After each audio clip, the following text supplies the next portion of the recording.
السلام عليك يا رسول الله. Man, the exams are coming up. I don't know. Did you study? Are you ready? I'm studying, bro. I just go write the exams, get an A, and that's Without studying? Without studying.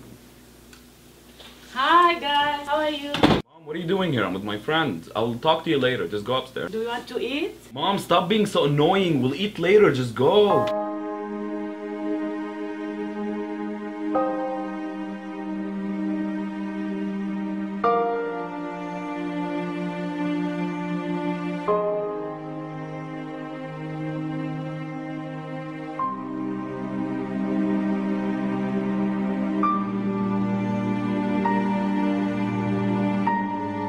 How would you talk to your mom like that, man?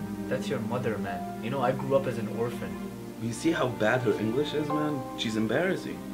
It's not about embarrassing, man. How could you be embarrassed of your mother? I grew up as an orphan. I never got parents' love. You're so lucky. You have your mom and your dad, man. You should appreciate that. You know, even in the Quran, Allah says, never to even speak loud to your parents and be kind to them. You should go apologize, man. Bro, I hear it when you write, even though it's very rare.